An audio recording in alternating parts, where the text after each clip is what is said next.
Estimados participantes, bienvenidos a una sesión más del Diplomado de Derecho Digital. En esta sesión tenemos como ponente al doctor Julio Núñez Ponce, y nos disertará el tema de identidad digital.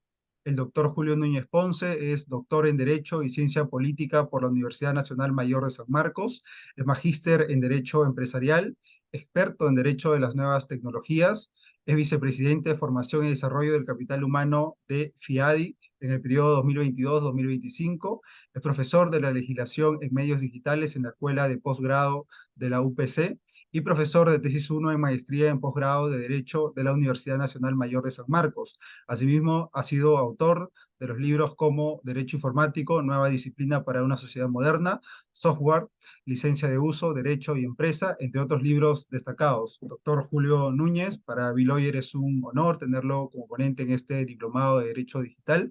Estamos muy contentos de que nos acompañe en esta sesión y estamos seguros de que será una sesión valiosa, una sesión provechosa para todos los participantes.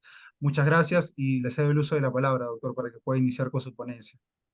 Ok, muchas gracias. Vamos a iniciar. Hoy día tenemos el tema del derecho de identidad digital en Internet. Este tema para mí es sumamente grato. Fue el tema de mi tesis doctoral, que lo sustenté en el año 2016 sobre el derecho de identidad digital. El siguiente, por favor. Vamos a ver lo que es la identidad digital. La identidad digital, conforme el artículo 10 del Decreto Legislativo 1412, que es la Ley de Gobierno Digital, es aquel conjunto de atributos que individualiza y permite identificar a una persona en entornos digitales. O sea, lo que se busca es individualizar e identificar a la persona en entornos digitales, ya sea en Internet, en WhatsApp, en la página web, en Instagram, en LinkedIn, en los distintos entornos digitales que incluyen el metaverso, que incluyen los sistemas de inteligencia artificial. La persona debe ser identificada y debe ser ella misma. Por ello, partimos de esta definición de identidad personal, que es el conjunto de atributos y características que permite individualizar a una persona en la sociedad. Identidad personal es todo aquello que hace cada cual sea uno mismo y no otro. Y este aspecto de la identidad digital es clave para el ejercicio de todos los otros derechos, ¿no?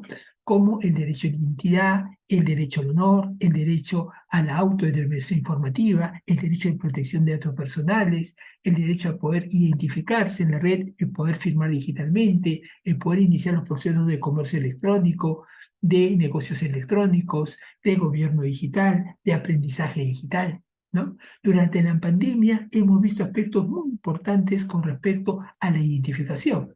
Ha habido exámenes, por ejemplo, en línea, lo que ha implicado identificar a las personas y poder saber que ellas son y que no están siendo suplantadas. Y también el tema del uso de las múltiples identidades, por el cual la persona puede entrar en un entorno y ser a sí mismo identificado como otra persona y a su vez usar su seudónimo y poder entrar a varios sitios y no ser identificado fehacientemente. Eso es lo que hay que evitar, ¿no? El uso de múltiples identidades implican de repente usos fraudulentos, poder contactar con personas inexistentes, y recopilar información fraudulenta o en forma desleal, ¿no? O en forma ilícita de los datos personales o de los datos bancarios, hacer lo que se llama la suplantación de identidad. Son todos los riesgos que implican un uso no seguro de la identidad digital. Entonces, lo que hay que hacer es que aquel conjunto de atributos que individualiza y permite identificar a una persona digitales sea en forma segura, en forma confiable, en forma fiable y pueda darse en un entorno digital adecuado. Y ese conjunto de atributos y características que permite individualizar a una persona en la sociedad sea también dentro de la sociedad digital. Y la identidad personal es todo aquello que hace que cada cual sea uno mismo y no otro, ¿no? También el tema de la identidad digital tiene que ver con el Internet de las cosas, ¿no? Poder identificar cada uno de los dispositivos que van a ser de repente utilizados en un sistema digital, por ejemplo, la refrigeradora, los microondas, también tienen que tener ciertos códigos que permitan al sistema poderlo controlar. También la identidad digital puede estar viendo también el tema, por ejemplo, de los robots, de los sistemas inteligentes, de poder identificar a quiénes están y puede extenderse. Pero claro, nos estamos centrando sobre todo en la identidad digital de la persona natural. Algunos hablan de la identidad digital también de personas jurídicas, ¿no? Donde podemos individualizar a la persona más allá de su naturaleza jurídica de persona natural. Pero bueno, nosotros nos vamos a centrar sobre todo en el tema de la persona natural, haciendo hincapié que hay algunas vertientes como las personas jurídicas, como el Internet de las Cosas, como los robots, como los bienes digitales y como aquellos avatares, por ejemplo, en el metaverso, que podrían ser también objeto de identidad digital. La siguiente pregunta. La identidad digital en un entorno digital, la identidad de la persona humana debe ser defendida para garantizar el respeto de su dignidad y privacidad. Si nos estamos centrando en la identidad digital de la persona natural, debemos lograr que esta persona tenga dignidad y tenga privacidad. O sea, el tema de la discriminación, el tema de no ser considerado como persona, el tema de poder incluso ser víctima de algunos delitos como trata de personas, ¿no? Hace que la identidad digital sea fundamental. Imagínense que pudiésemos identificar en el DNI electrónico menor de edad que se pueda dar, pudiésemos tener datos de sus padres y datos de identificación biométrica para evitar una trata de personas de menores de edad de un país o de una región a otra, podríamos ayudar a combatir ese delito, ¿no? O el tema de la identidad digital para efectos de la tenencia, el tema de los viajes, el tema de las distintas relaciones personales que puede uno tener en la red en términos digitales, saber que con quien estoy tratando es quien dice ser, ya sea que sea mayor de edad, ya sea que sea menor de edad, ¿no? Que pueda estar plenamente identificado. Por ello, generalmente la identidad digital también va con otros conceptos, como vamos a ver el tema de la identificación digital, la autenticación digital, las credenciales, los DNI, la forma de autenticación, la forma de comprobar identidad en línea, el uso de la firma biométrica, el uso del iris del ojo, el uso de algunos elementos que permiten verificar fehacientemente que la persona que dice ser es.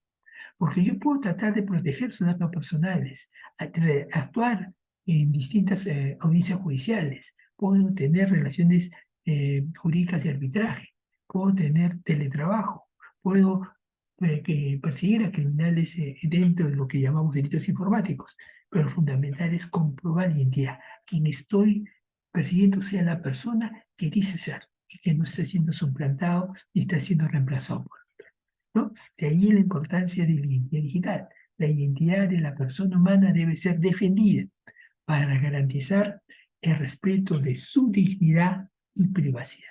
Y esta dignidad debe estar en todos los aspectos de su vida y de la privacidad en acorde tanto con la ley de protección de datos personales, pero también con la acción de habeas data, con el Código Procesal Constitucional, con todos los aspectos vinculados a la autodeterminación informativa, que nos dan luces justamente sobre los alcances que puede tener el ejercicio de esta identidad a lo largo de las transacciones y relaciones que se tengan en el mundo digital, que repito, tenemos que ver con el comercio electrónico, con los negocios electrónicos, con el gobierno digital, con el aprendizaje digital, con la economía digital en general y con todos los aspectos de transacciones que implican una relación de personas en un entorno no presencial, muchas veces coadyuva a que hay estas relaciones en todos los aspectos relacionados en una relación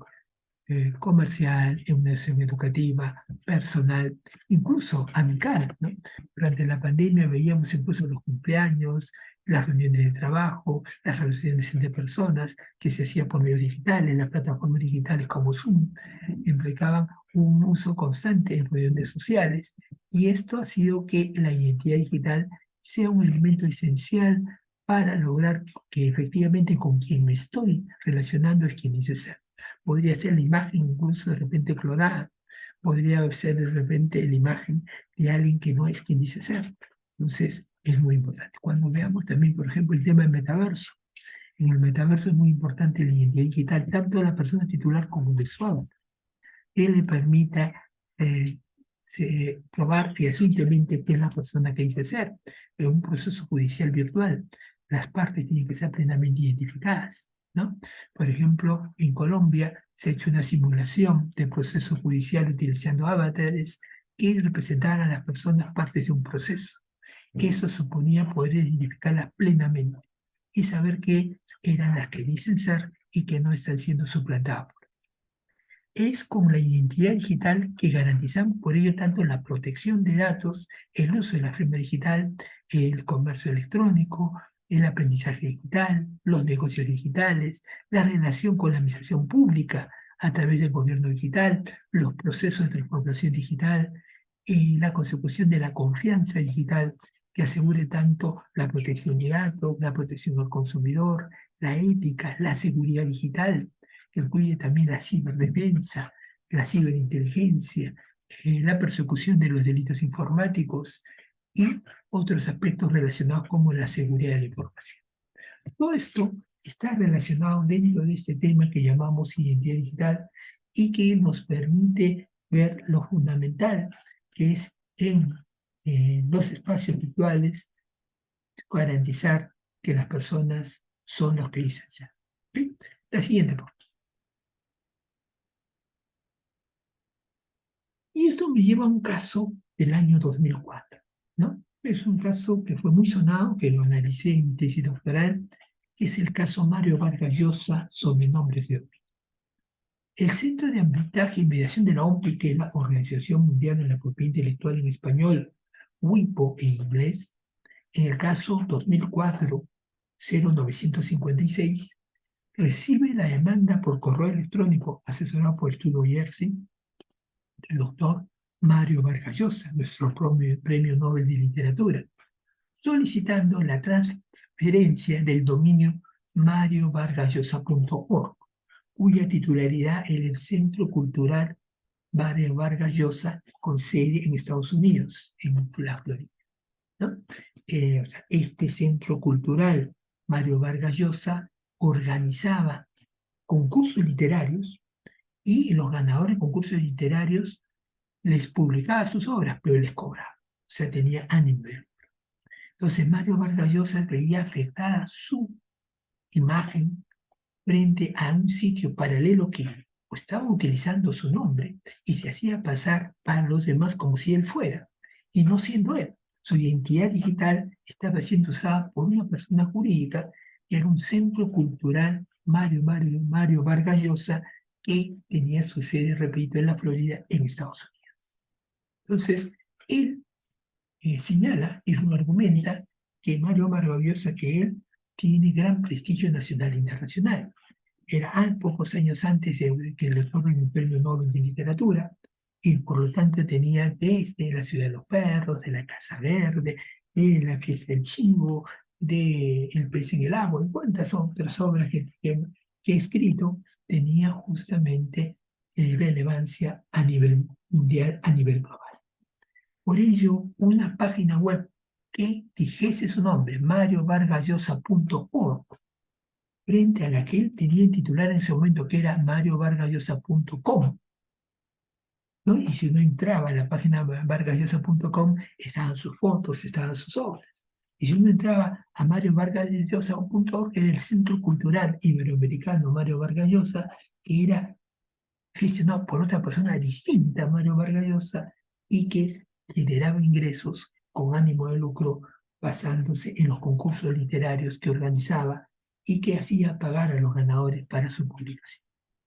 Todo esto afectaba tanto los derechos de Mario Vargas Llosa, pero también sus derechos conexos a su identidad digital, ¿no? Que él pudiese ser reconocido como tal en el entorno digital, que sus atributos, sus características que él tenía, que él tiene actualmente y sigue vigente, puedan ser reconocidos en el medio digital, ¿no? La actividad profesional en el campo de la literatura, ¿no? De nuestro mundialmente conocido Premio Nobel de Literatura, las letras del demandante no solo se pone al público a través de sus obras escritas, sino también cuenta con presencia en Internet a través del sitio vargallosa.com en ese momento, en el año 2004. Creo que posteriormente ya lo ha desactivado esa página, pero en ese momento su presencia en Internet estaba como vargallosa.com. Y era ahí donde él justamente tenía que ver efectivamente con las relaciones que tenía con otras personas, con otros escritores, con personas jóvenes, y tenía una nutrida correspondencia con esas personas. Entonces él decía, mi identidad digital, mi desenvolvimiento como autor está en esta página, vargallosa.com.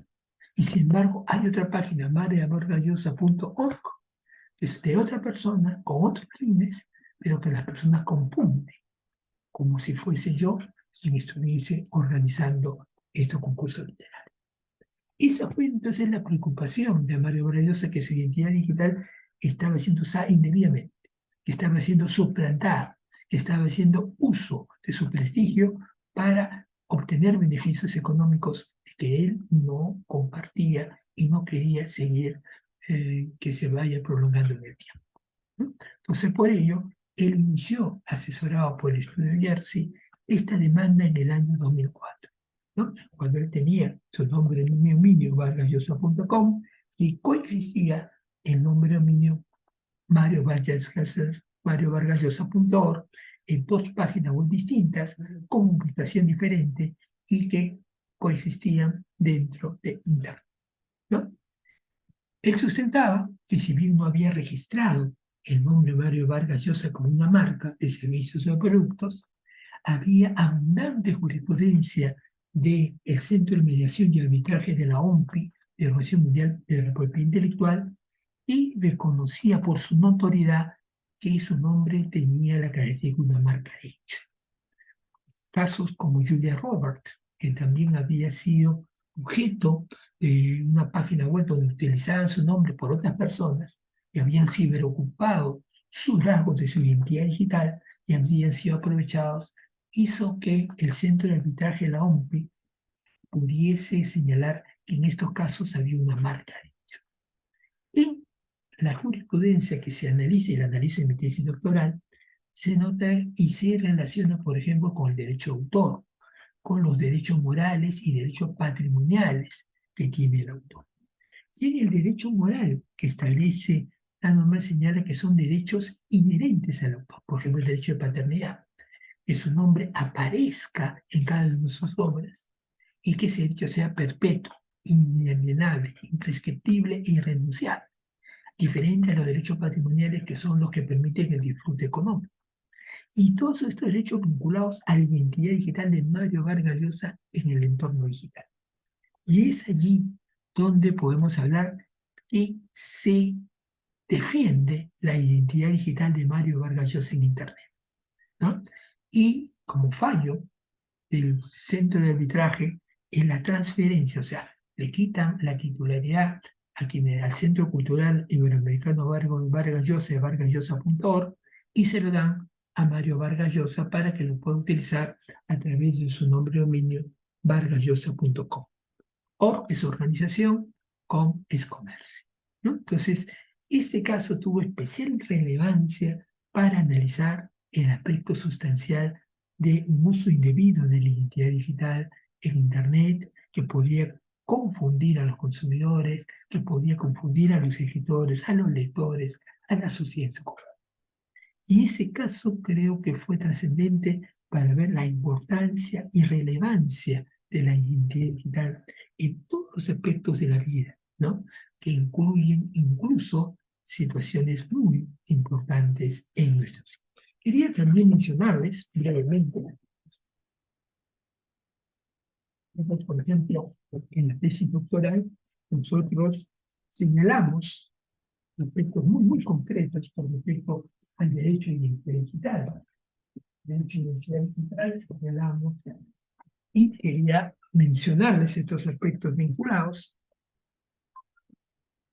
¿no? Por decir, señalamos, y esto creo que es bueno resaltarlo y poderlo mencionar en esta parte, en el caso de Mario Vargas Llosa, que Mario Vargas Llosa gozaba un prestigio nacional e internacional. Su fama se debe al fruto de una vida dedicada a la creatividad y al desarrollo profesional como autor de obras literarias.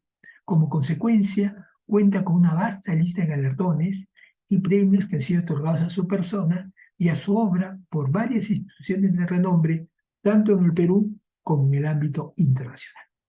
La actividad profesional en el campo de la literatura y las letras del demandante no solo se pone al público a través de sus obras escritas, sino también cuenta con presencia en Internet a través del sitio vargallosa.com, por lo que el nombre de dominio mariovargallosa.org, organizado y utilizado por la parte demandada, causa confusión, no solo con el nombre del propio autor, doctor Mario Vargas Llosa, sino también con el sitio del demandante, mariovargallosa.com, pues los visitantes del sitio objeto del presente litigio creen que el origen, la administración y los contenidos del mismo están a cargo personalmente del doctor Mario Vargas Llosa, ¿no? Entonces, confunde.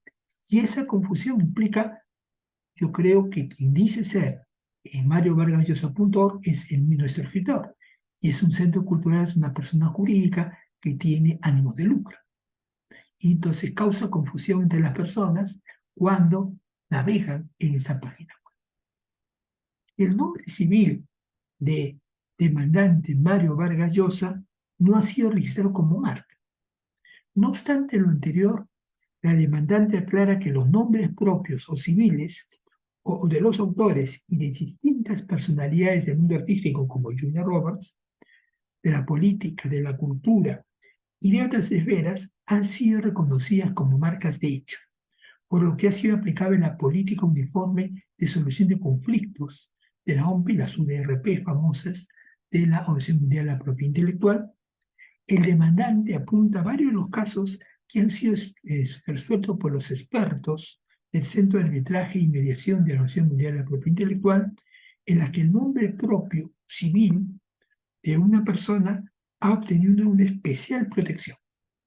Y ese nombre forma parte de la identidad, ¿no? Los nombres, los apellidos forman parte de la identidad digital porque son los atributos que identifican a la persona como es en Internet y en otras esferas de la vida, ¿no?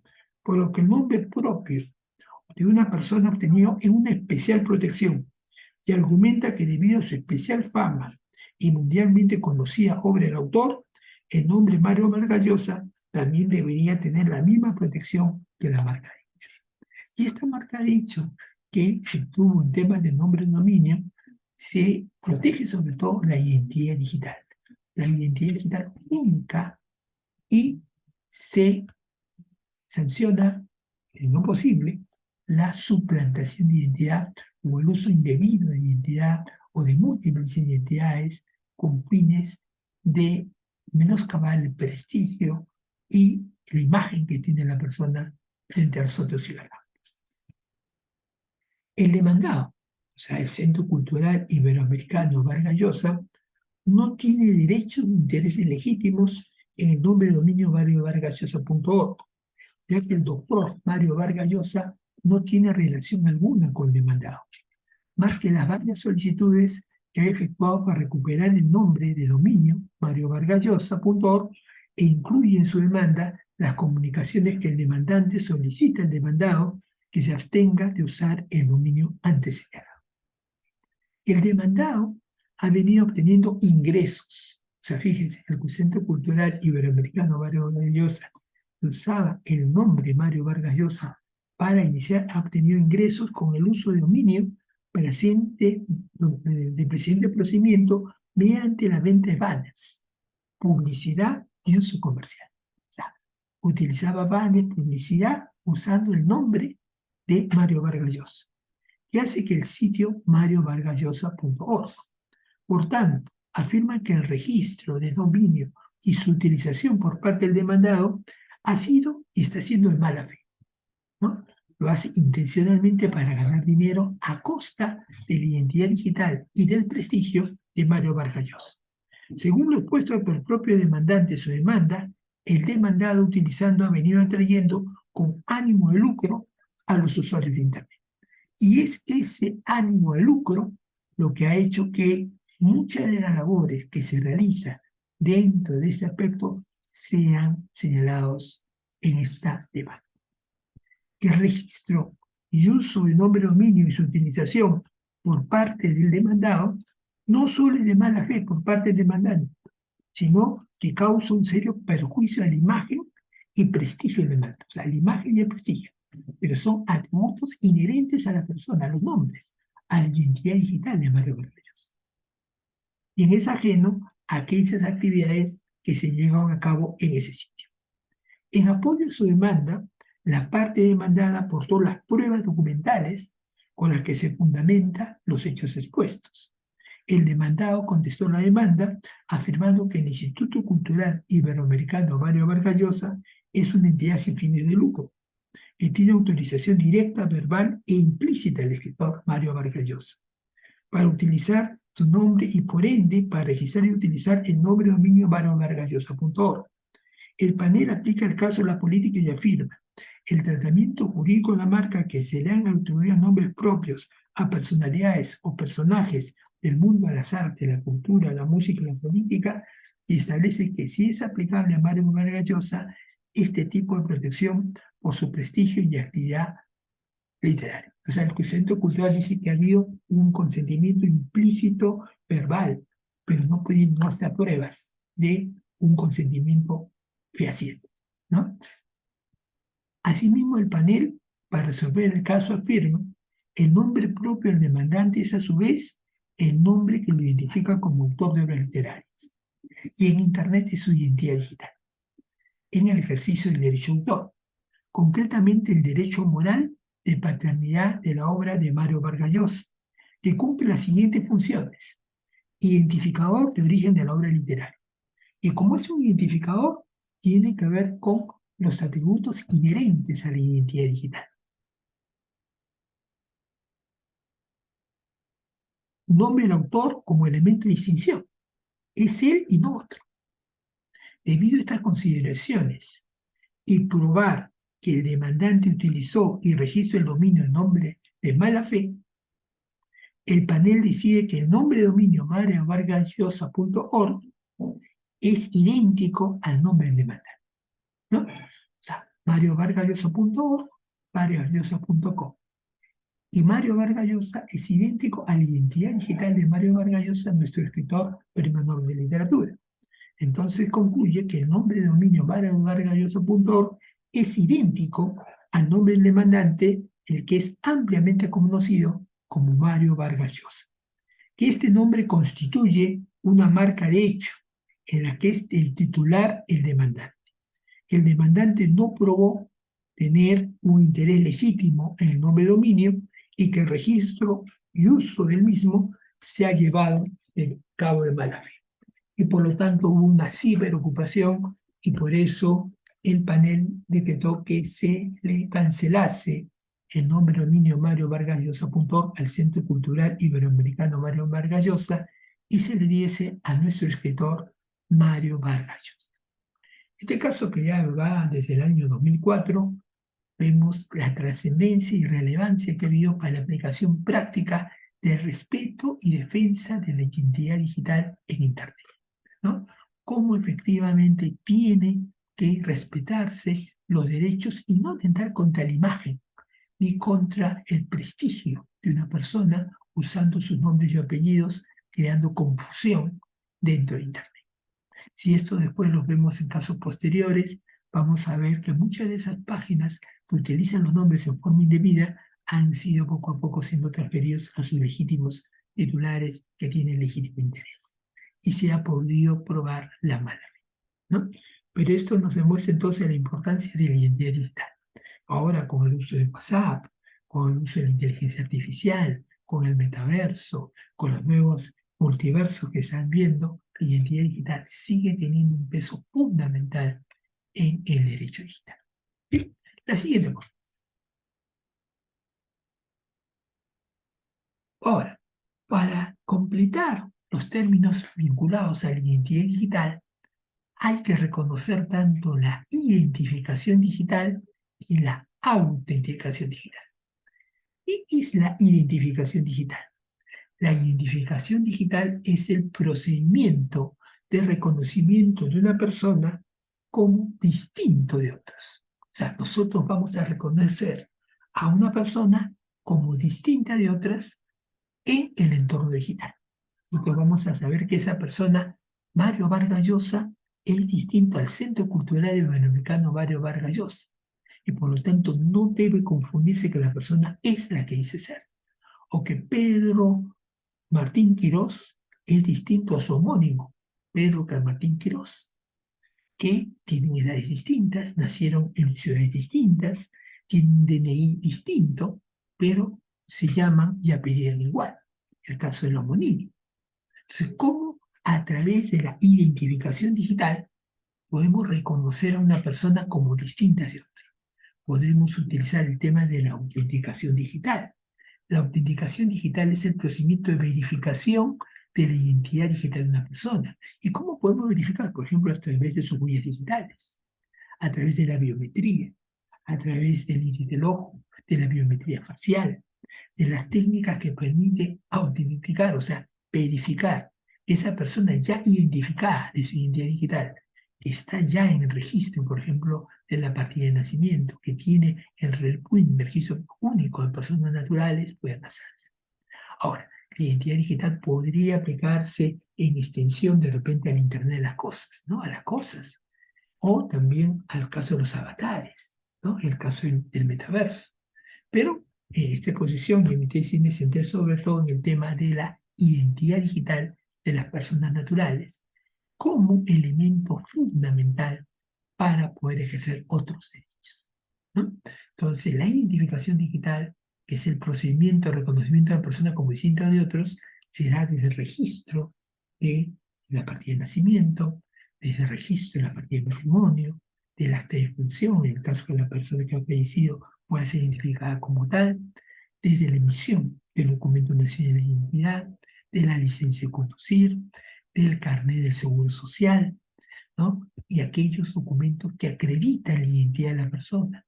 Y más si esto va a ser utilizado en el entorno digital, se refiere específicamente a aquellos atributos que deben ser protegidos, ¿no? Como nombres, apellidos, fecha de nacimiento, que a su vez constituyen datos personales y que están vinculados, por ejemplo, a los datos económicos financieros, a los datos de estado civil, a los datos de trabajo, a los datos de servicios, a los datos de compras, de consumo, de cursos que has tenido, de grados y títulos obtenidos, ¿no?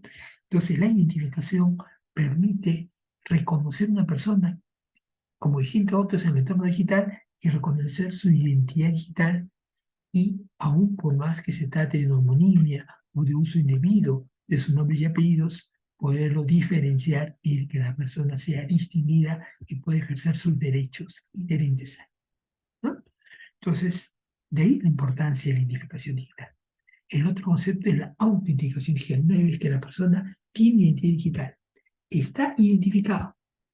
¿Cómo autentico? ¿Cómo verifico que esa persona ya identificada es la que dice ser? ¿No? Que quien quiere es homónimo, que tiene los mismos nombres y los mismos apellidos. De repente es una edad similar y de repente cierta fisonomía similar, pero su DNI, su fecha de nacimiento, el nombre de sus padres y otros elementos, atributos permiten distinguirlo y diferenciar, más aún cuando quiere suplantarse en Internet.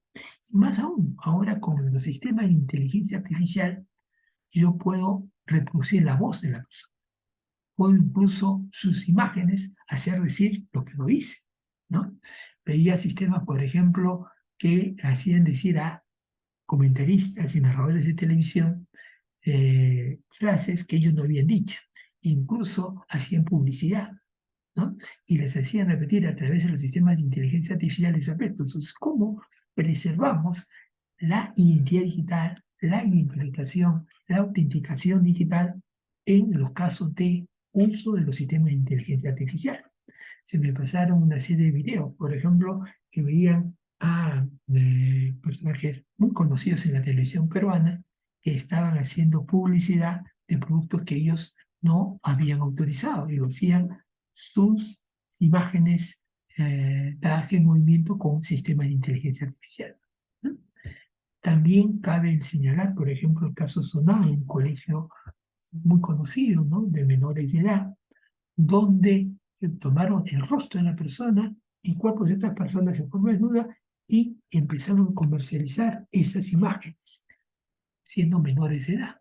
Ahí también estaban atentando la identidad digital. ¿Por qué? Porque estaban el rostro poniendo un cuerpo distinto y hacían parecer como si la persona es la que tenía todos esos atributos con índole pornográfico, muchas veces atentando el honor, el pudor de las personas, sobre todo tratándose de menores de edad. Hubo todo un procesamiento de verificación que efectivamente esto se estaba comercializando en las computadoras de un colegio y dio lugar a un sonado caso. Pero esto también tiene que ver con la identidad digital, con la identificación y la autenticación. Son aspectos que van relacionados en todos los aspectos que tienen que ver en los distintos procesos que se dan en Internet. La siguiente cosa. Ahora, dentro de nuestro ordenamiento jurídico tenemos el DNI azul, ¿no?, que es el que ustedes lo tienen en forma convencional, el DNI amarillo, que es el DNI de menores, tienen el DNI electrónico, ¿no?, que está en pantalla, que es el documento nacional de identidad, que es una credencial de identidad digital emitida por el RENIEC, que acredita presencial y no presencialmente la identidad de las personas y permite el uso de la firma digital, ¿no? Yo puedo firmar a través del certificado que está en el chip, puedo tener una clave pública, clave privada, y puedo, teniendo tanto el lector de tarjeta inteligente, el software de firma, firmar documentos y hacerlo en forma no presencial. El documento nacional de identidad digital está en uso actualmente, se da en la mayoría de agencias de RENIC y además de el reglamento de la ley de finanzas de mercados digitales, la ley de gobierno digital también lo recoge como el DNI electrónico. Pero el decreto supremo 029/2021, que es el reglamento del decreto operativo 1412, ley de gobierno digital, incluye también lo que llamamos el DNI digital, ¿no?, el documento nacional de identidad digital. Es el documento nacional de identidad digital emitido por RENIEC, todavía está en proceso de emitirse, todavía no se ha emitido, pero ya está legislativamente considerado en dispositivos digitales, en este caso en el smartphone, ¿no? Este reglamento modificó, por ejemplo, que puede haber no solamente firma digital presencial utilizando los certificados digitales de DNI electrónico, sino una firma digital a distancia a través de un servidor HCM, el cual estos claves puedan pasar a través de medios digitales y yo pueda entonces firmar digitalmente desde mi smartphone, ¿no? Esta tecnología es la que se da aplicada, o sea, la firma electrónica a distancia para el documento nacional de identidad digital, que es el documento nacional de identidad digital emitido por RENIEC en dispositivos digitales que permite acreditar la identidad de su titular en entornos presenciales y no presenciales.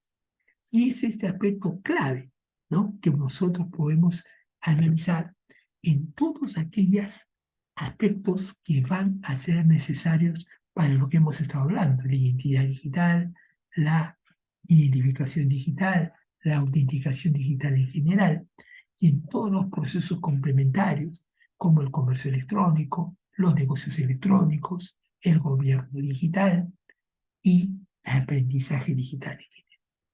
Este es entonces todos los aspectos que debemos tener presente. El DNI electrónico sí se está emitiendo actualmente en todas las oficinas de RENIEC y hay ya la autorización legislativa, ya está normado el documento nacional de identidad digital, pero actualmente no se emite en RENIEC, ¿no? Tengo las autoridades, están en proceso de implementación para que yo a través del smartphone pueda tener mi DNI digital y pueda firmar digitalmente y lo pueda hacer a distancia. ¿Esto qué ventaja va a tener? Que no solamente yo necesito un lector de tarjeta inteligente, sino que lo puedo hacer directamente desde mi smartphone y puedo firmar documentos digitalmente, los puedo enviar y pueda dinamizar más los procesos de comercio electrónico, negocios electrónicos, gobierno digital, aprendizaje digital y todos los aspectos relacionados. Esta es una exigencia y está normativamente señalado y debemos tenerlo presente en este contexto que estamos señalando. La siguiente.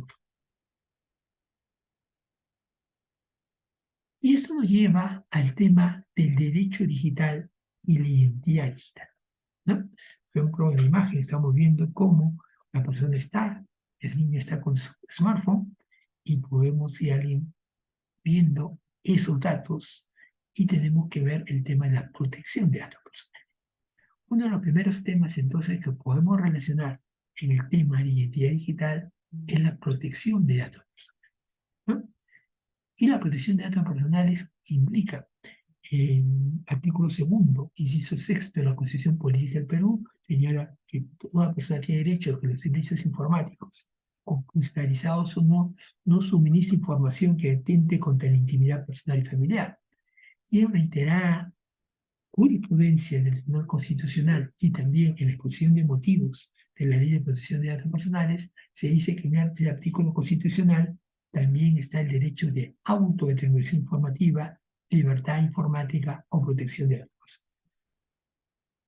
Y dentro del marco legal de la Ley 29733, que es la Ley de Protección de Datos Personales, se incluyen los principios de protección de datos personales. Y uno es el de legalidad, ¿no? Por el cual todo tratamiento de datos personales debe darse conforme ley y se prohíbe expresamente el tratamiento fraudulento, desleal y ilícito. ¿Cuándo es tratamiento fraudulento? Por ejemplo, te llega un correo electrónico y te dice que ganaste una herencia. Y esa herencia es falsa, lo que quieren son tus datos personales. Pero, ¿qué implica que te piden tus datos personales? Que hayan podido verificar tu identidad digital. Que sea Juan Pérez Galdós el que está suministrando sus datos personales vinculados a su tema de legalidad. El tema también del consentimiento es otro tema importante, que tiene que estar vinculado también a la identidad digital. Porque el consentimiento debe ser previo, libre, expreso e inequívoco. Entonces, si es previo al tratamiento de datos personales. Si es libre, libre que la persona lo esté haciendo. Expreso e inequívoco. O sea, quien dice ser que está consintiendo que sus datos personales sean tratados. Pero para que el consentimiento se dé, debe verificarse la identidad digital, tiene que haber una identificación y una autenticación de la persona. Entonces podemos ver la relación entonces entre la identidad digital y el principio de consentimiento. De finalidad, el tratamiento de datos personales debe ser para fines expresos ilícitos. Entonces, si yo tengo un consentimiento, el consentimiento de esos datos es para fines comerciales, pero para que ese consentimiento sea válido y la finalidad se cumple, debe haberse verificado a través de la identidad, la identificación y la autenticación de quién es la persona titular de esos datos en la que está autorizada y que no esté siendo suplantado a otra persona, por ejemplo, para obtener una tarjeta de crédito. Se han dado casos en los cuales una persona se ha hecho pasar por otra y se ha otorgado tarjeta de crédito en otro banco y ha celebrado créditos, ¿no? Y después la persona titular se le cobran de su cuenta y de sus bienes esas deudas que él no ha contraído, pero que suplantando su identidad digital lo han hecho. Entonces, de ahí la importancia también de vincular el tema de la finalidad con la protección de datos personales y también la identidad digital. El otro tema es la proporcionalidad. Los datos personales deben ser adecuados, pertinentes y no excesivos en relación al ámbito o finalidad para el cual son tratados. ¿Esto qué supone? Que debe haber un adecuado tratamiento de los datos personales adecuados, ¿no? Adecuados al tratamiento. Si yo lo utilizo para fines educativos, no lo van a usar para fines comerciales o fines de publicidad. Si lo utilizo de forma pertinentes en los datos educativos, no me van a pedir mis niveles de ingreso, porque eso sería inadecuado, impertinente y excesivo para el ámbito de finalidad que esos datos han hecho. ¿Pero de quién? De la persona que es identificada. Por lo tanto, el derecho de identidad digital es previo al ejercicio de los derechos de protección de datos personales. Tiene que garantizarse la identidad, la identificación y la autenticación para que esos derechos que están consagrados en la Ley de Protección de Datos Personales se puedan ejercer plenamente. Y también tenemos, por ejemplo, el derecho de informal. Tenemos también el tema de la calidad de datos. Los datos deben ser actualizados y deben ser veraces, pero ¿de quién? De aquella persona que ha sido identificada haciendo su identidad digital, no de otras personas. Entonces, es la calidad de datos la que debe ser resguardada, respetada en el contexto de respeto de la identidad digital. La seguridad, o sea, los datos no deben ser accesados en forma indebida por otras personas que no sean las que están ejerciendo la identidad digital de la persona, las personas que sean plenamente identificadas. Entonces, yo puedo hacerme pasar por otro y puedo hacer que sus datos personales sean suplantados. Por ejemplo, el caso, una pareja de enamorados tienen tanta confianza que se intercambian las claves, ¿no? De su Facebook, de su Instagram, de su LinkedIn. Se pelean y una de ellas les cambia la clave al otro y se hace pasar por él para todos sus contactos. Está suplantando su identidad, sobre todo su identidad digital. Está cometiendo un delito de suplantación de identidad, pero está ejerciendo la identidad de otra persona para hacerlo quedar. Esto que puede hacerse es parte entonces del tema de la seguridad. Hay que evitar eso, pero teniendo en cuenta la identidad digital, que es un derecho preexistente para ejercer los derechos que están relacionados a la protección de datos personales. Y también una protección mínima, ¿no? Cuando esta información está en la nube o van al extranjero. Entonces, si van a salir del país, tienen una protección mínima, un nivel de protección mínimo adecuado, que es el que debe tenerse en todas las partes. Y en cualquier instancia debe haber tutela, o sea, debe protegerse estos datos, pero ¿de quién? De aquel que ha ejercido su identidad digital, la ha acreditado a través de la identificación y la ha verificado a través de la autenticación. También los derechos, hay que verlo en ese sentido. Tenemos los derechos de protección de datos, por ejemplo, vinculados al tema de identidad digital, derecho a información. ¿De quién damos la información? De la persona identificada. No de su anónimo, no de su avatar, no de aquel que se simula que debe ser, sino de la persona efectivamente que es. Y, por ejemplo, los derechos de acceso. Yo acceso a la información. ¿Qué pasa si suplanté identidad y voy a accesar y voy a señalar que esos datos no son de los que corresponden? Entonces es un derecho preexistente para ejercer el derecho de acceso que compruebe fehacientemente la identidad digital y que esté previamente identificado y que sea autenticado en todos los aspectos señalados. El derecho de rectificación. Quiero rectificación, información inexacta, pero ¿de quién? De la persona que está siendo analizada. Esa es la persona la que debe efectivamente ser respetada en todos sus derechos. También tenemos el derecho de cancelación de información falsa. ¿Proveniente a quién? Al que está ejerciendo su derecho de identidad digital, ¿no? Y esa es información falsa la que debe borrarse, pero claro, comprobando que se trata de la persona que está manifestando su voluntad, consintiendo de forma expresa, inequívoca, informada, entonces. Entonces, fíjense, todos esos procesos hay un derecho preexistente en la identidad digital. Si no hay identidad digital, yo no podría ejercer los derechos de la protección de datos personales, ¿no? Y también el derecho de oposición. Yo quiero oponerme a un tratamiento no autorizado, pero ¿de quién? De quien se ha identificado plenamente sobre respecto a los datos que son inherentes a él y fehacientemente a través de la identificación y la verificación deben ser ejercidos en los procedimientos legales establecidos, ya sea procedimiento administrativo, ya sea en los procesos constitucionales de habeas data, ya sea en los procesos penales vinculados al delito de suplantación de identidad o delito de acceso indebido de datos personales u otros, o derecho de atentado a la integridad de los datos informáticos en general. Entonces, todo está relacionado, fíjense, hasta tal punto con el derecho de identidad digital. Entonces, es un derecho preexistente, fundamental, vinculado a la persona en todos los aspectos posibles. El siguiente, por favor. La siguiente.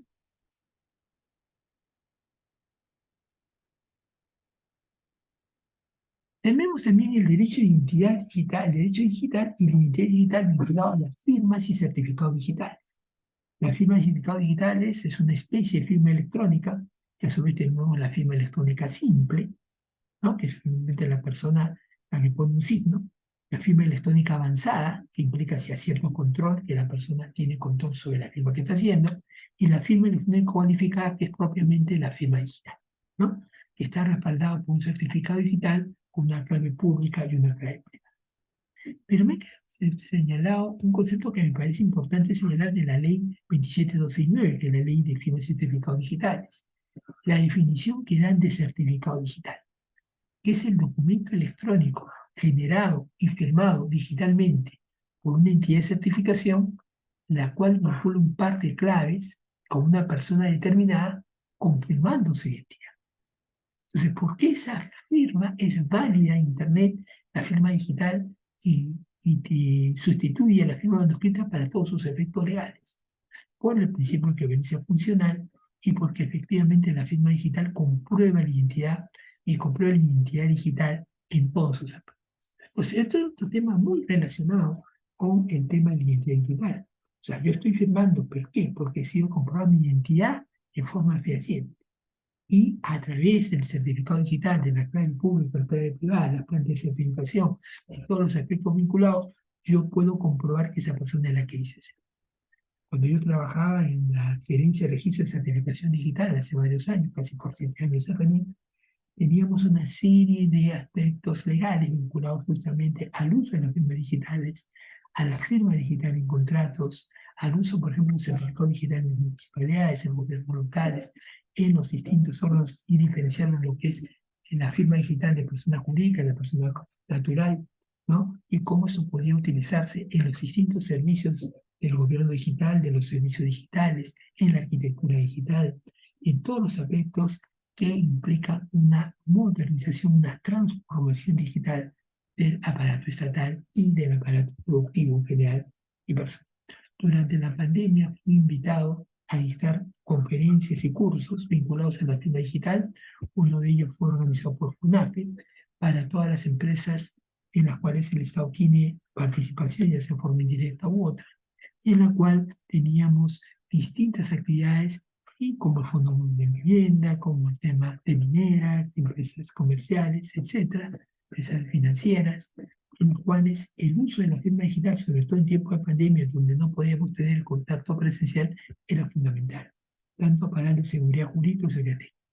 Y otro de los aspectos que siempre incidía el tema de la identidad, porque el certificado de digital que sustenta el uso de las firmas y certificados digitales confirma la identidad digital de la persona. Entonces, tanto protección de datos personales como firmas y certificados digitales están estrechamente vinculados a la identidad digital, y la identidad digital a su vez es uno de los elementos fundamentales en el derecho digital. La siguiente, los temas que podemos mencionar es el tema de la identidad digital y el teletrabajo, ¿no? La nueva ley de teletrabajo que sustituye a la anterior hace incidencia, por ejemplo, en el derecho de la desconexión digital. Pero para que haya derecho de conexión digital, tiene que ser fehacientemente comprobada la identidad digital de la persona. Debe comprobarse efectivamente que la persona es la que dice ser y que está siendo desconectada de su empleado y que su empleador se está dirigiendo a él en horario que no le corresponde. Pero ¿qué pasa si la comunicación es para quien le está suplantando o para quien no es el identificado? Entonces, no se podría ejercer fehacientemente el derecho de conexión digital. También el tema del cumplimiento del horario de trabajo, la independencia de la vida personal con la vida laboral, el uso de los dispositivos que le corresponde, porque la prestación del contrato de trabajo tiene que ser personal, no debe ser por una persona distinta. ¿Qué pasa si yo suplanto identidad y hago crear el sistema que quien está trabajando es una persona y no es la otra?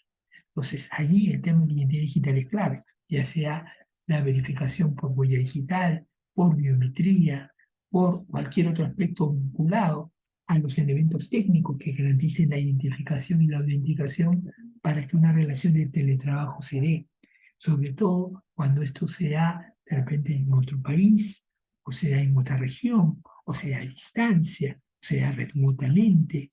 Entonces esto supone una serie de precauciones tanto en la identidad, en la identificación y en la autenticación. Todo esto concordado tanto con la ley de teletrabajo como su reglamento, las aplicaciones que están habiendo tanto en el sector privado como en el sector público, a los derechos que tienen que ver, por ejemplo, inherentes al contrato de trabajo, como el de vacaciones, como la compensación por tiempo de servicios, como el de gratificaciones. Entonces, ¿a quiénes estamos tratando el beneficio? A la persona identificada que está trabajando, que cumple el horario, que cumple la relación de subordinación o dependencia en un contrato de trabajo.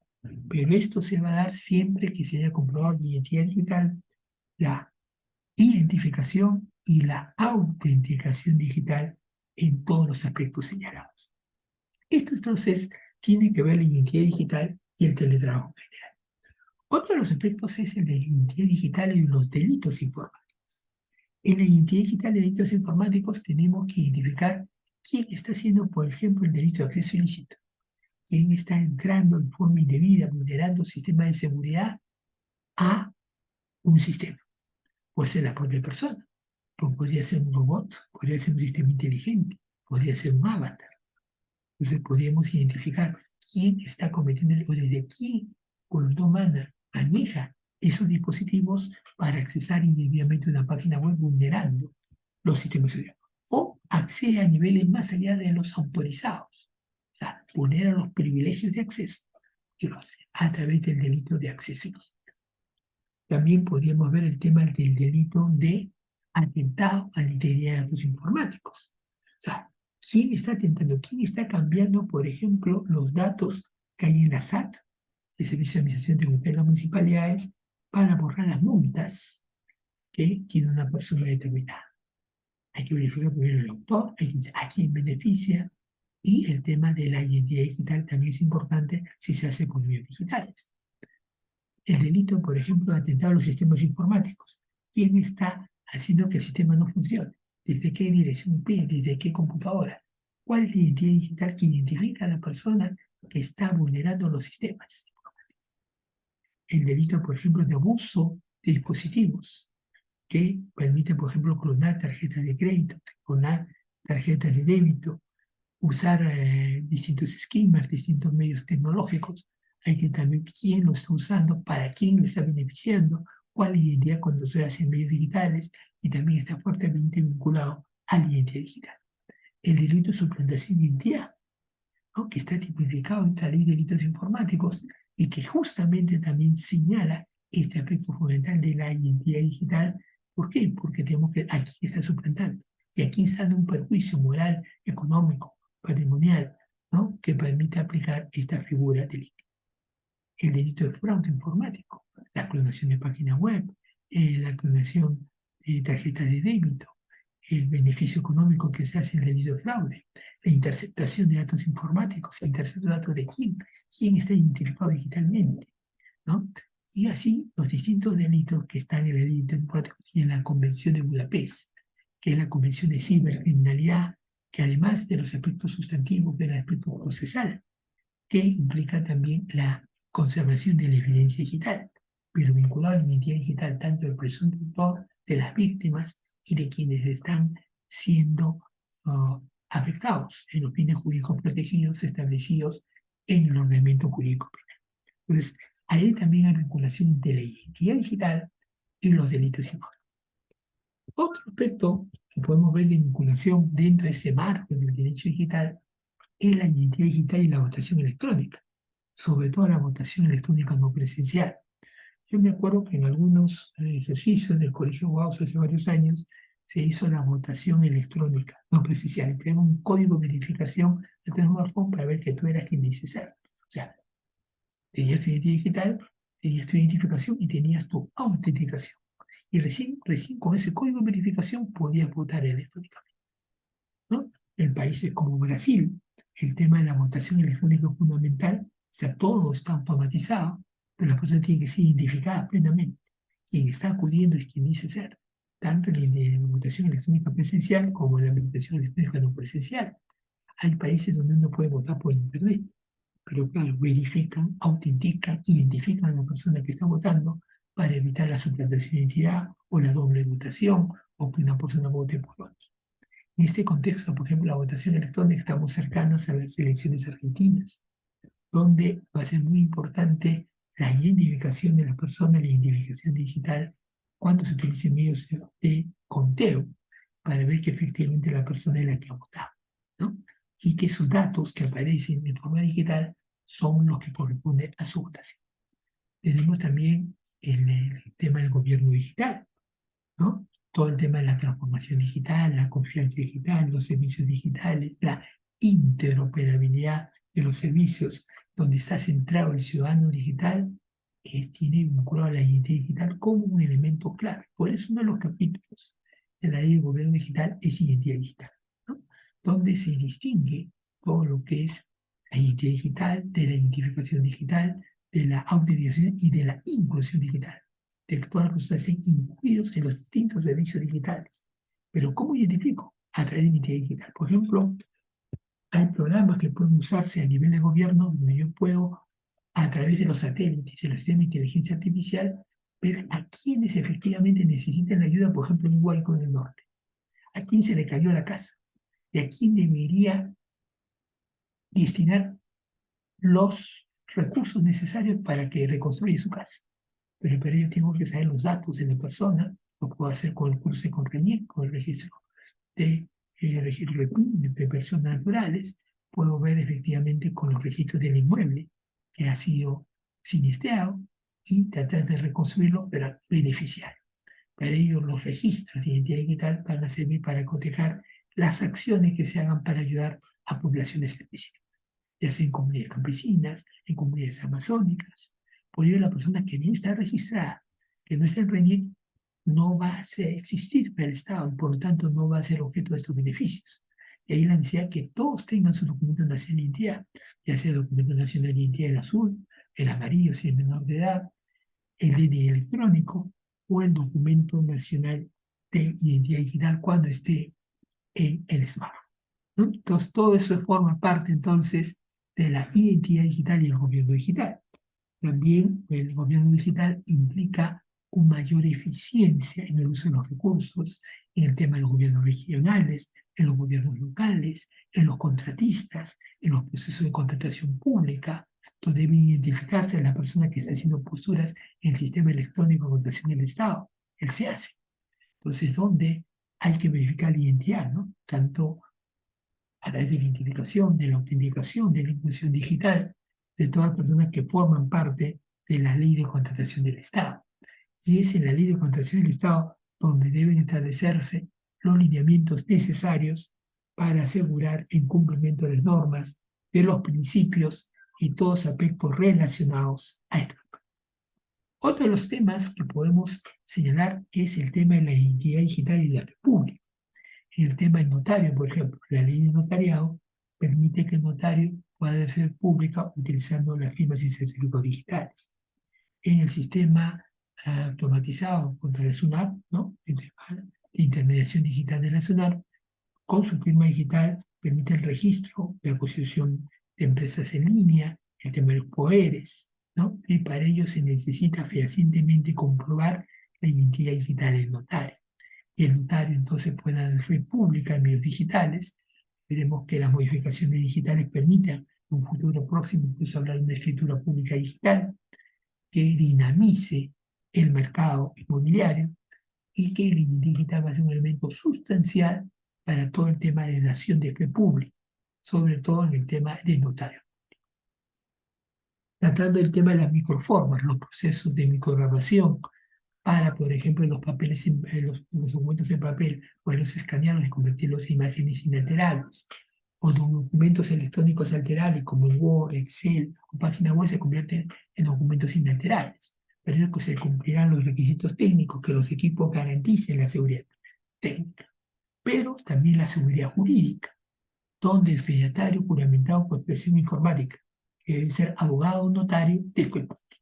Y aquí quería hacer un comentario. Hay un proyecto en la comisión que está revisando las normas de decreto legislativo 681 que quieren hacer pasar como fedatario a personas que no son abogados. Esto atentaría contra el principio de fe pública, porque el fedatario juramentado asume la responsabilidad penal, civil, administrativa y funcional frente a cualquier problema que pueda haber de la dación de fe pública en la conversión de los documentos, ya sea escaneados o digitales alterables en imágenes no alterables. Y esto sería un error. Sería ir contra la esencia de esta institución pública que tenemos desde el año 1991 en el Perú, que es una de las instituciones jurídicas que más resultados ha habido. Por ejemplo, en el tema de RENIEC, antes de la aplicación de la microforma, se mueve más de una semana en sacar un acta de nacimiento, un acta de función, un acta de matrimonio. Ahora lo pueden hacer en cuestión de minutos en una de las plataformas multiservicios, porque ya se ha aplicado la microforma digital que tiene tanto los requisitos técnicos que garantizan la integridad como los requisitos formados que un depositario de la fe pública con formación jurídica señala que esa imagen digital inalterable es idéntica a la original y la sustituye para todos los efectos legales. Esto no lo podría hacer un ingeniero, no lo podría hacer un administrador, no lo podría hacer un profesional distinto que tenga una identidad digital que no le corresponde por sus conocimientos a lo que es la fe pública. Entonces, aquí hago la reflexión que es necesario que esa propuesta de cambiar los requisitos que se establecen para el fedatario juramentado, que tiene que ser necesariamente abogado o notario, no puede ser sustituido por personas que no tienen formación, ¿no? De ahí la importancia de la identidad digital como estos aspectos. Este aspecto es clave, ¿no? Para todos los aspectos vinculados. Esto es parte entonces de lo que deben siempre uno señalar en todos los aspectos señalados, ¿no? Vamos a estar entonces el tema de la identidad digital y la república digital, ¿no? La identidad digital tanto del notario como del fedatario juramentado, el uso de sus firmas y certificados digitales y el uso de todo el ordenamiento jurídico que nos permite garantizar los derechos inherentes tanto del decreto legislativo 681, la ley 26.612 y todos los aspectos relacionados. En un reciente evento que tuvimos en el Colegio de Abogados, mencioné a los directivos del colegio sobre esta preocupación y señalamos que es necesario defender desde el punto de vista del derecho digital el uso de la identidad digital del abogado para efectos de fe pública informativa, ¿no? Y respetamos y fortalecemos tanto el papel del notario como del abogado, que son fedatarios juramentados con protección informática, en los procesos de micrograbación, y que esto debe ser mantenido y no modificado, porque alteraría la esencia de esta institución jurídico-informática, ¿no? Este es el tema entonces que quería enfatizar en este aspecto vinculado a lo siguiente. La siguiente parte.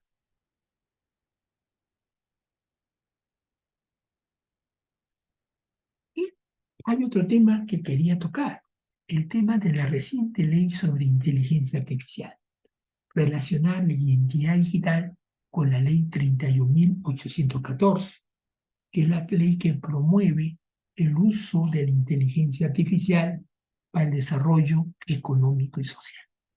Esta ley de inteligencia artificial, la ley 31.814, establece dentro del objeto de la ley que la ley tiene por objeto promover el uso de la inteligencia artificial en el marco del proceso nacional de transformación digital, privilegiando a la persona y el respeto de los derechos humanos digitales. Y uno de los derechos humanos digitales es la identidad digital. ¿Cómo yo puedo suplantar la identidad de una menor de edad cambiando el rostro y poniendo el cuerpo de otra persona desnuda? Eso es atentar contra el pudor, atentar contra los derechos inherentes a la persona. Entonces, la inteligencia artificial no debiera ser usada para esos fines y debiera respetarse un poco la defensa de los derechos humanos inherentes a la persona, ¿no? Con el fin de fomentar el desarrollo económico y social. Puede usarse en la salud, en la educación, en la justicia digital, en todos los aspectos vinculados al desarrollo humano de la persona. Por ello, es indispensable que se respete el proceso nacional de transformación digital, se privilegie a la persona y se respete los derechos humanos digitales, a fin de fomentar el desarrollo económico y social del país en un entorno seguro, tanto la seguridad digital que implica la ciberdefensa, la ciberinteligencia, la persona de los intentos informáticos, la seguridad de información, que garantice su uso ético. La ética informática, de acuerdo a la Declaración de UNESCO y otras entidades, hace que efectivamente incluso la Unión Europea, ¿no? Se ha hablado mucho sobre el tema del uso ético de la inteligencia artificial que es centrado en la persona, sostenible en el tiempo, transparente, replicable y responsable. Dentro de los principios que establece la ley de inteligencia artificial está estándares seguros basados en riesgos, ¿no? Los riesgos, por ejemplo, de suplantación de identidad deben ser minimizados al máximo. Deben lograrse que la persona que es, sea y sea respetada por el sistema de inteligencia artificial. El enfoque de pluralidad de participantes, donde tanto el gobierno, la academia, la sociedad civil, siempre resguarden el tema también de la inteligencia artificial y la identidad digital y los derechos digitales vinculados sobre los derechos humanos digitales, la gobernanza digital, todos los multi-stakeholders, todos quienes participan en el gobierno de Internet sean debidamente escuchados y sean debidamente protegidos. La sociedad digital, que el tema de la transformación digital, la sociedad digital, la educación digital, la salud digital y todos los procesos vinculados al gobierno y a la transformación digital sean plenamente respetados. El desarrollo ético por una inteligencia artificial responsable, ¿no?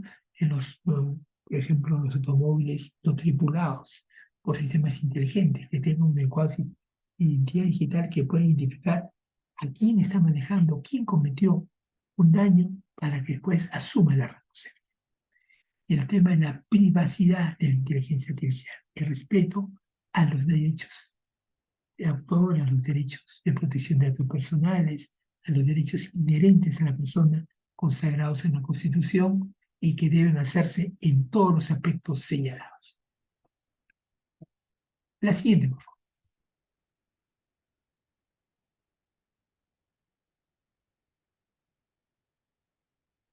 La siguiente, por favor. La siguiente.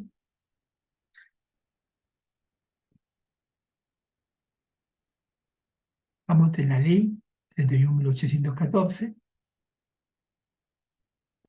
los principios, el objeto de la ley. La siguiente, por favor. Ahí acaba, doctor, ya. ¿Sí? ¿No hay otra? Porque quería mencionarles algunos aspectos vinculados. En las diapositivas que nos remitió, esas son Sí, todas.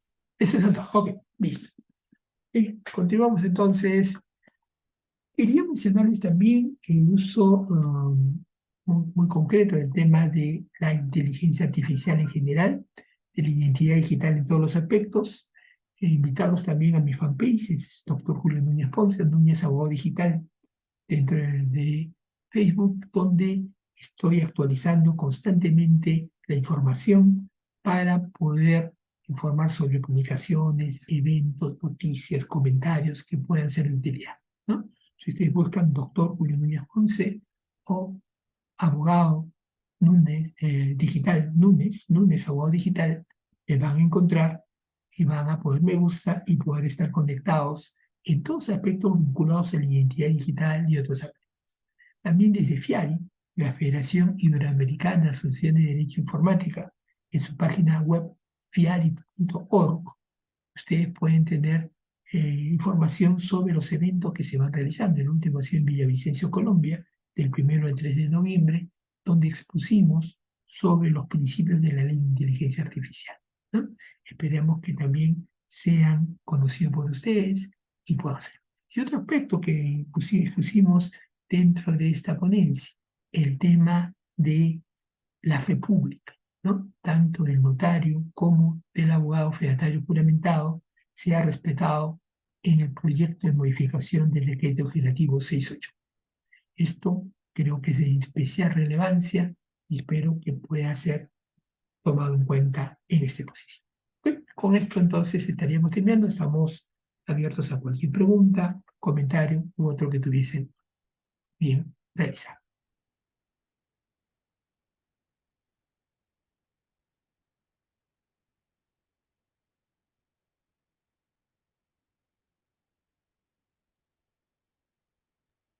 Sí, doctor, muchas gracias por su ponencia. Si alguno de los participantes tiene una pregunta, puede dejarlo en la bandeja de chat o en todo caso puede levantar su manito y se le cederá el uso de la palabra.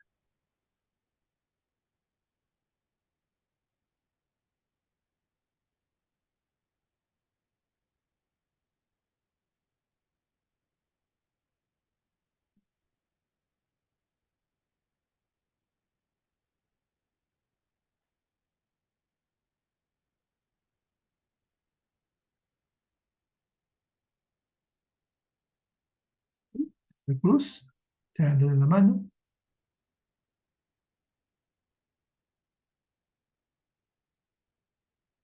¿Me escucha, Rafael?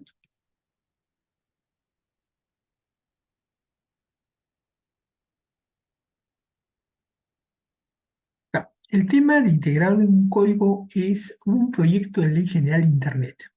Tratar de ubicar toda la información en un solo código. El tema de esto es que tendría que tener principios comunes y tendría que tener una estructura adecuada.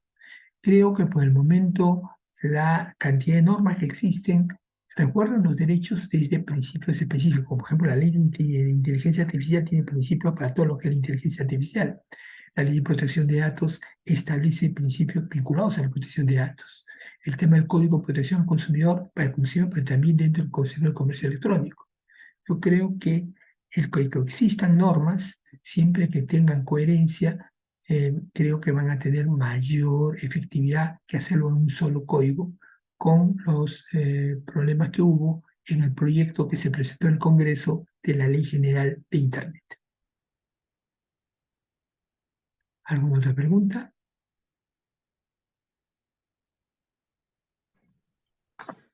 Buenas noches, doctor, ¿cómo le va? ¿Qué tal, Rafael? Qué gusto. ¿Cómo ¿Se está? Los escucha? tiempos que lo veo, al menos digitalmente, doctor. Claro que sí. Doctor, sabemos que la IA se encuentra en desarrollo. Sabemos que hay un juez, hoy día he visto en un artículo en Instagram, que está utilizando la inteligencia artificial de muy buena manera y resolviendo procesos judiciales. Él mismo ha hecho que normalmente terminan 3 años y lo están resolviendo en 60 días, 80 días. Es bueno, yo lo entiendo, es bueno, claro que sí, pero tenemos que tener, yo sugeriría que tengamos cuidado porque es una herramienta más, pero depende cómo la alimentemos. Porque si usted la, le dice, por ejemplo, al IA, digamos, en el tema de ciberseguridad, le dice, por favor, necesito que me digas la ley de ciberseguridad de Perú, y te la va a decir, te la va a decir, te va a articular, te va a armar una ley, y usted sabe que no existe. Todos sabemos que no existe. Es más, yo hice el intento una vez y me salió un número de norma, todavía inclusive, mi estimado doctor, con fecha de promulgación, y le dije, ¿me la puedes transcribir? Y empecé a transcribir con 18 artículos. De repente no me di cuenta si utilizó el proyecto de ley del año 2019 de ley de ciberseguridad, pero me dio una ley y jaló de un lado o de otro. Entonces, como todos sabemos, creo yo, mi estimado doctor, que tenemos que tener cuidado con el tema de las IAs, porque si yo le alimento con algo, va a responderme sobre ese algo. Pero si yo lo quiero inventar de la nada, también me lo va a decir. Me va a decir, me va a sacar las cosas. Y hay que tener, y en el ámbito digital, usted sabe bien, doctor, el ámbito del derecho, que nosotros podemos decirle cualquier cosa, pero el juez, al final de cuentas, es el que nos va a resolver y nos va a decir, oiga, señor, ¿de dónde usted ha sacado esa información? ¿De dónde? No, pero es que yo he sacado de la IA. No, por último, ni siquiera lo va a decir que la IA lo hizo, porque si no le van a decir, es plagio. Entonces, ¿a dónde voy? De que la IA no es la panacea, al menos no lo veo todavía así. Lo veo como una herramienta más que sí nos va a ayudar a hacernos el trabajo repetitivo, a hacerlo más rápido. Eso sí lo veo como un aporte muy bueno y que, y que nos va a apoyar en el mundo del derecho. Es más, ya nos está apoyando, pero siempre con cuidado. Mi recomendación y mi comentario, doctor, siempre es con cuidado. No sé si estará usted de acuerdo con el tema de la IA, que siempre, y toda herramienta, siempre con manejarla con mucho cuidado. Gracias, doctor. Ok. Algunas reflexiones. La primera es que el tema que hemos visto de identidad digital, que vea la persona natural, que es importante identificar y autenticar, se puede aplicar al Internet de las cosas, cuando estamos hablando temas vinculados al Internet de las cosas, podría verse a los avatares. Pero también este mismo criterio podría aplicarse a la información que procesa los sistemas de inteligencia artificial. O sea, hacer la fehaciencia de que efectivamente esa información es cierta, es veraz y está acorde con los elementos básicos para comprobar su autenticidad, ¿no? Esto creo que acorde con los principios de la Ley 31.814 de los estándares basados en riesgos, debe limitarse el riesgo de la alteración de la fuente original, ¿no? Y también el tema de uso responsable y ético, centrado en la persona, que evite la alteración y perjuicio de la persona ante una información falsa. También debe verse el tema de el respaldo a la privacidad, que los datos personales sean fehacientes y se cumplan los principios establecidos en la ley, como por ejemplo es el de calidad de datos, el de seguridad, que se evite su alteración indebida. Todo esto vinculado en este concepto puede decir que sí, debemos tener cuidado con la inteligencia artificial. Yo me acuerdo de una ponencia que tuvimos en el Congreso reciente en Colombia sobre la inteligencia artificial generativa, donde no solamente hay que tener cuidado al momento de recibir la información, sino de formular la pregunta. O sea, cómo se formula la pregunta y cómo hace que efectivamente sea fehaciente la respuesta. Y se puede hacer uso de este sistema de inteligencia para fines específicos, evitando alteraciones y usos indebidos y que se garantice que la información va a ser verdadera. Esto va a ser mucha utilidad al operador jurídico, al juez, al fiscal, porque hay que tener elementos incorruptibles, pero siempre que garanticen que la data es veraz y por lo tanto el resultado va a ser exacto, ¿no? Eso es entre los procesos de aplicación de la inteligencia artificial que tenemos muchas décadas, pero con las nuevas tecnologías y los nuevos algoritmos ha hecho que éstas sean más eficaces, más rápidas y de una aplicación clásica global. ¿Alguna otra pregunta?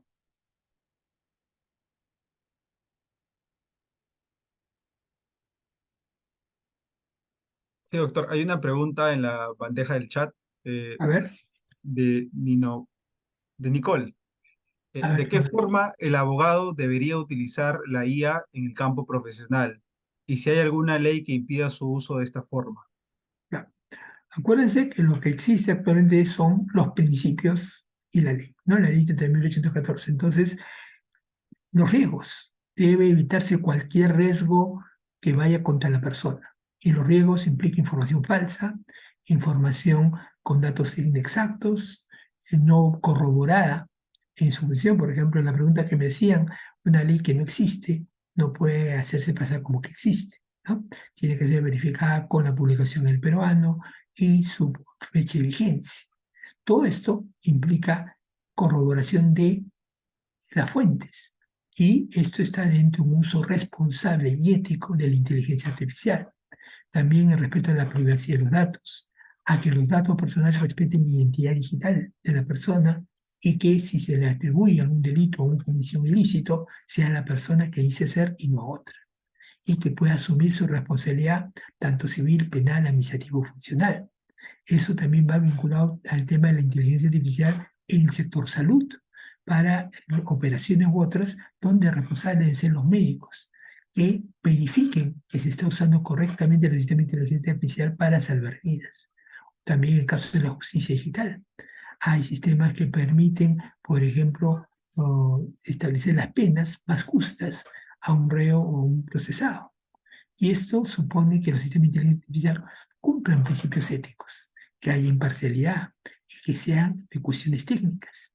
Entonces, hay que verificar que se cumplen los estándares establecidos, que haya una pluralidad de participantes en la confección de las normas que recojan todos los intereses para una aplicación ética, equitativa y justa de la norma. Esto es un proceso que hay que tener en todos los aspectos. Por eso la ley 31.814 establece una serie de pautas que implica el talento digital, ¿no? Capacitar a las personas no solamente en ingeniería, inteligencia artificial, sino en todas las áreas, medicina, psicología, contabilidad, administración, derecho, en el uso de la inteligencia artificial adecuada. Por ello, las normas, los principios rectores deben aplicar el uso de la inteligencia artificial en todos momentos y guiarnos para que efectivamente sean a favor de un proceso judicial efectivo y rápido y no en contra de las personas para efectos de eh, neutralizar cualquier información falsa que se pueda utilizar o efectos no deseados. ¿Alguna otra pregunta? Doctor, muchas gracias por responder a cada una de las interrogantes de los participantes. Han sido respuestas excelentes, han sido respuestas concretas.